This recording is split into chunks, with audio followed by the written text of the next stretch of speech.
Day 4 in Davao! Bumalik kami ng Samal Island today. And this time, mag-i-stay na kami ng overnight dito sa Samal. And dito kami ngayon nag-book sa Villa Amparo Garden Beach. Pagpasok pa nga lang namin, na-amaze na kami sa laki ng lobby nila. Tapos meron pa sila ditong cafe. Tapos makikita nyo agad dito ang pool area nila na napakalaki.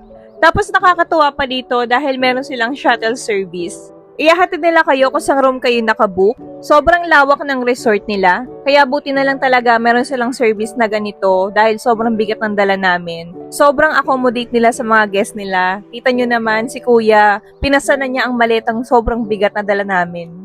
Pagbaba namin ng shuttle, medyo malayo pa yung nilakad namin. Since malawak nga tong lugar nila, ayan, doon kami sa bandang dulo pa. Kapag kasi nagbubook kami sa ganitong mga beach resort, ang pinipili talaga naming i-book is yung mga front beach.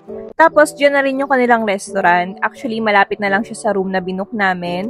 As in, katabi na lang. Sobrang convenient nito sa amin dahil tabing restaurant na kami and tabing dagat na rin. Yun nga lang, yung pool area nila malayo, nasa bandang taas pa. Talaga kailangan mo talagang maglakad paakyat. And sa wakas, nakarating na rin kami dito sa room. Sobrang ganda ng room nila dito. Actually, this is for 4 packs, but since dalawa lang kami, tig-isa na lang kami ng kama. Hiwalay muna ngayon ng pula sa puti. Ito na lang kasi yung available na beachfront nila, kaya binook na namin siya. Tapos, ganito yung CR nila, sobrang linis, sobrang bango ng room, sobrang bango ng CR. Air condition na rin pala to. Tapos, meron kaming mini balcony dito. Kung saan pwede kayong tumambay, mag-chill, or pwede kayong kumain din dyan. Tapos, ganito yung view namin dito. Diba sobrang lawak niya? Meron nga rin pala sila ditong free coffee, free water, and meron silang mini ref. Tapos, kompleto na rin sila sa toiletries dito. Ang dami. Kami gagamit lahat nito since dalawa lang kami. Tapos, may blower, hanger, and cabinet. After namin kumain, ayan, lumabas na kami para mag-sightseeing. Ang ganda ng outfit ko dito. Kabog. Isa sa favorite kong spot dito, itong mini bridge nila. Para siya yung Cloud9 Boardwalk in Siargao. Ganun baga.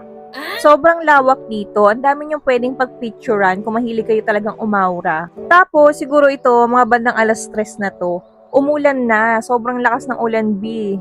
Buti na lang kahit papano nakapag-picture kami. Kulot ako dyan. Naging straight na yung hair ko. They also have mini bar where you can order different kind of drinks.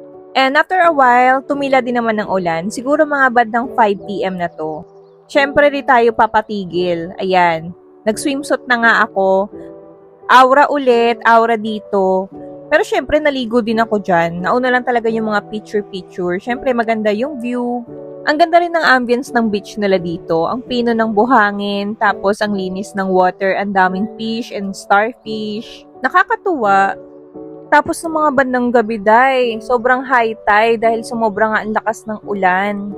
Ayan, kung makikita nyo, kitang-kita namin sa bintana dito kung gaano kataas na yung tubig. At dahil nga umatake na naman yung anxiety ko, napatawag na ako sa front desk. Kabado malala, diba? Pero safe naman daw. Pakita mo, kaya nag-order na lang kami ng food. Grabe, panalo yung pizza nila dito. Nag-order din kami ng cocktail, isang piña colada, tsaka isang margarita. Medyo matapang pero masarap. And then, morning na ulit. And this is our last day here in Davao. Bago kami magpunta sa beach ulit, kumain muna kami ng breakfast. Free buffet breakfast na nga pala once you book overnight in the resort. Hindi ako masyadong kumain ng marami kasi usually sa breakfast, bread and coffee lang talaga ako. After that, naglakad-lakad muna kami. Maganda ang panahon ngayon. Unlike yesterday na sobrang lakas talaga ng ulan. Weekdays nga pala to kaya walang masyadong tao. This is our last day here and 12 PM ang checkout namin kaya sinulit na namin ang paliligo. If ever man na magpupunta kayo ng Samal, try nyo rin dito dahil maganda ang beach nila. And ayan, sumakay na ulit kami ng service nila paakyat sa entrance ng resort. Hinatid nga pala nila kami hanggang mismong port. And we're going back to Manila and reality later. And that's it guys. Thank you so much for watching. Till my next travel vlog.